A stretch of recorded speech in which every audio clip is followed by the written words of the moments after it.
Another beneficiary of Biden's pardon was January 6 committee member Adam Kinzinger, who only 2 weeks ago said on live television that he did not want a pardon, as it looks like an admission of guilt. Biden issue pardons for the January 6 committee members, including yourself? No, I don't want it. Look, here's the You thing. don't want it? No, because the second a pardon is issued, and look, I understand the theory behind it, because Donald Trump has clearly said he's going to go after everybody. And it's not going to be for the January 6th investigation. What they'll do is they'll weaponize other investigations. They'll look into everything and start an investigation that'll end up coming to naught, force people to pay money. This happened to Brad Raffensperger in Georgia, as he was forced to defend himself. But the second you take a pardon, it looks like you're guilty of something. I'm guilty of nothing besides bringing the truth to the American people and in the process embarrassing Donald Trump, because for 187 minutes he sat there and did absolutely nothing and showed how weak and scared he truly was. So no, I don't want it. And footage has been unearthed showing the hypocrisy of those who have been pardoned, like January 6 committee member Jamie Raskin.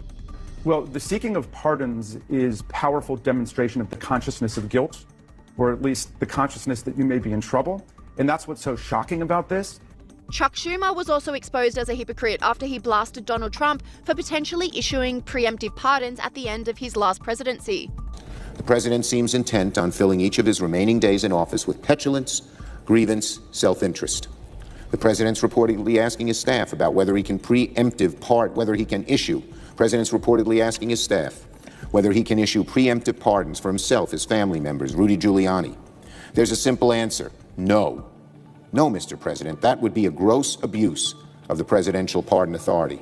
And the leftist media have also been exposed, with unearthed footage of Joy Reid blasting Donald Trump for preemptive pardons in 2020 while speaking to Adam Schiff, who, ironically, today got a pardon. Have you ever heard of somebody getting a preemptive pardon who was innocent of all crime? Who's just an innocent person? Have you ever heard of that? Just somebody getting a blanket pardon and they're an innocent person? But no, I think that it's an effort not only to prospectively pardon people for things they have not yet been charged with and may never be charged with, but also it's the president's own family.